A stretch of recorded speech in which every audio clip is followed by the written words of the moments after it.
भिखारी से फूलों का व्यापारी।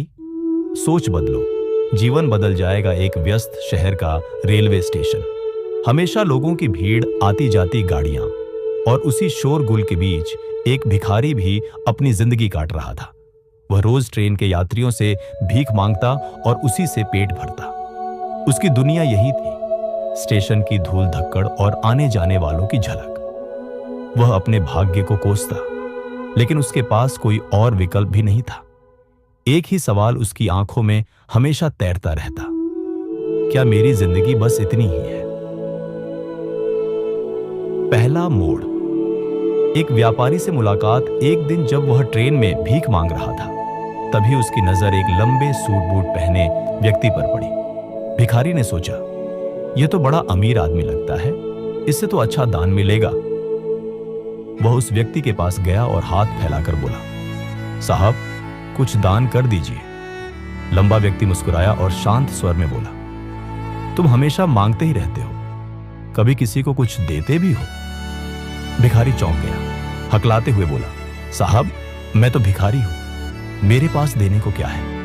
मेरी औकात कहां कि मैं किसी को कुछ दे सकूं? व्यापारी ने गंभीर आवाज में कहा, अगर देने की औकात नहीं है तो मांगने का भी हक नहीं है। दुनिया में सब लेन देन पर चलता है।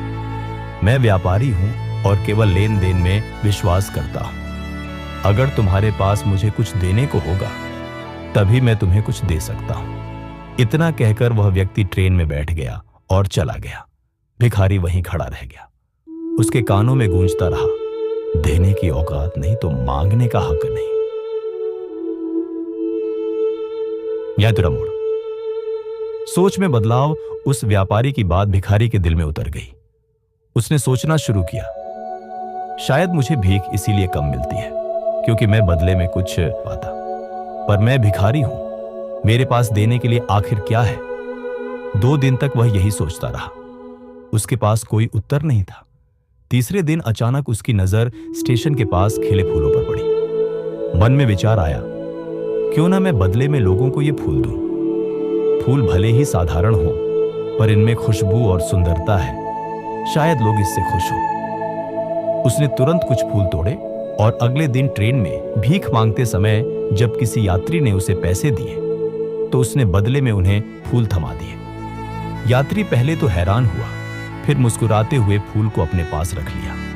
धीरे धीरे यह उसकी आदत बन गई। अब जो भी उसे भीख देता, वह बदले में उसे फूल देता। लोग इस अनोखे भिखारी को देखकर खुश हो जाते। उनका दिल कहता, यह भीख नहीं, एक तोहफा है। क्या ना परिणाम? भीख से ज्यादा पैसा। कुछ ही दिनों में स्थिति बदल गई। लोग पहले की तुलना में अब ज्यादा खुशी से उसे पैसे देने लगे। पहले लोग उसे दया से पैसे देते थे, पर अब वे उसके फूलों को खरीदते थे। लेकिन उसे यह भी समझ आ गया कि जैसे ही फूल खत्म हो जाते, वैसे ही पैसे मिलना बंद हो जाते। यानी असली कमाई उन फूलों से ही हो रही थी। उसकी जिंदगी धीरे धीरे बदलने लगी। तीसरा मोड़।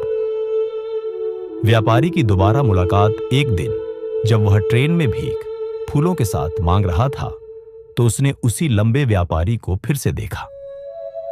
उत्साहित होकर भिखारी बोला, साहब, आज मेरे पास आपको देने के लिए फूल है। आप मुझे कुछ देंगे तो मैं बदले में ये फूल दूंगा।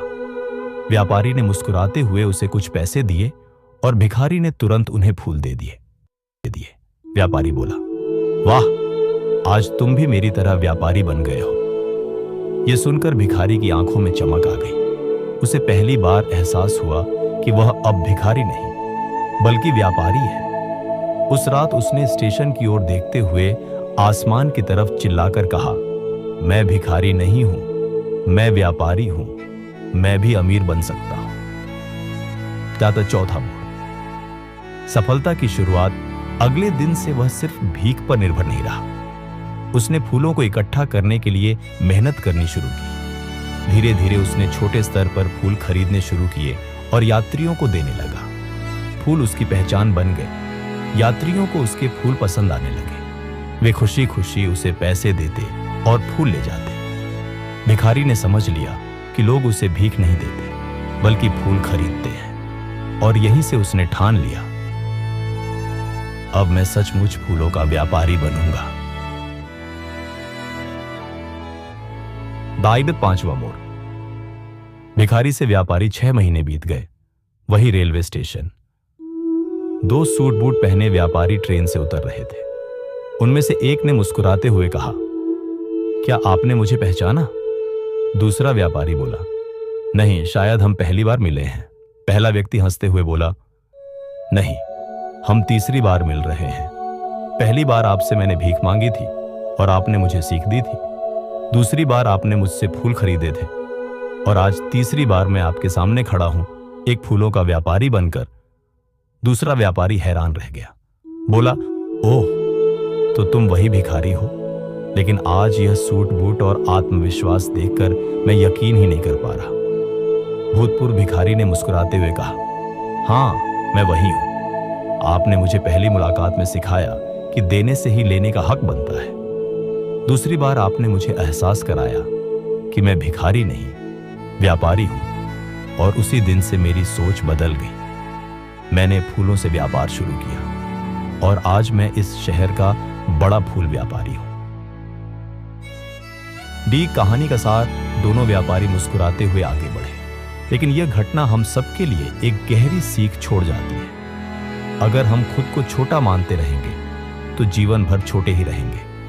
अगर हम अपनी सोच बदल लें तो पूरी दुनिया बदल सकती है। सफलता की असली कुंजी हमारी सोच में छुपी है। भिखारी ने अपनी सोच बदली और उसकी जिंदगी बदल गई। पहले वह दया पर जी रहा था, बाद में मेहनत और आत्मसम्मान पर।